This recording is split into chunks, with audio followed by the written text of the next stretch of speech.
week. Willie Jackson, what's up? Do you think, or how do you think they're going to go this week in court? Well, Ors might get off. He probably won't go to jail. It's going to be fascinating to watch. You know, it's the day of the budget. But the New Zealand police and the people at the time, government, will want their pound of flesh. And unfortunately, I think our mate Tame Iti will probably end up in jail. And that's very sad, very sad, Scotty. Were you a lawyer in your past life? How do you know he's going to go to jail? I think everything points to it. You can see the attacks on Tame from the different sources out there, from the police, people like Greg O'Connor having a crack at him. Really, there has to be an apology. This is a blight on the New Zealand Police Force and the New Zealand government. There has to be an apology to Tūhoi, to Ruatoki. You know, they wouldn't have treated a Pākehā community like that. Could you imagine them doing that in Pānau, Scotty? Did they do that in Aroll Street when they went down there? Did they turn Aroll Street over? No, they just turned over one house. But all these people who happen to be unfortunate, well, I shouldn't say unfortunately, but related to Tame, get their lives turned over and get done over. It's terrible what happened, and there should be an apology. And I don't think Tame should go to jail. You and I both know him. Yes. He was fronting our reo, our Māori language at Wātea for 5 years.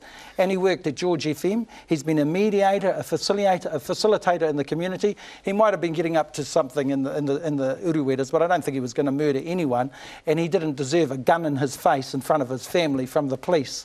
You know, guilty until, innocent until proven guilty. And Tame Iti, unfortunately, will probably end up in jail this week. I think it's just a terrible blight on the New Zealand Police Force and the government. Now, I'm going to mention a name here, and then I'm just going to let you go for it. Here it is, Lewis Crimp. Lewis Crimp, there he is. Lewis Crimp, he's the funder for the ACT Party. And he says that Māori, he doesn't like them taking their clothes off and sticking their tongues out, as you did in England. And he's embarrassed by Māori, and we're welfare beneficiaries, and actually doesn't like Māori.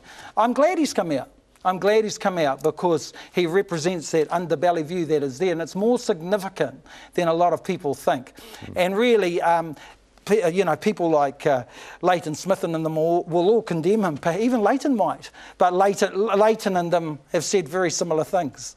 So we should not be surprised about this type of ugly racist view. It's good he's come out. We know he's out there, and we just have to get strategies in place. But we shouldn't get too upset about it, you know, because there are a lot of people out there who will respond. But we've always got to be aware of how these types of people hammer our people and are racist towards our people. Yeah, this guy's a huge financial backer of the ACT Party. You were at the ACT Party conference as guest speaker. You obviously didn't change any minds. Well, I mean, you'd go for $1,000 too, wouldn't you, to tell, if you had to, could tell them how racist they were. It's all about the money. Thanks very much, Willie. Tēnā koe.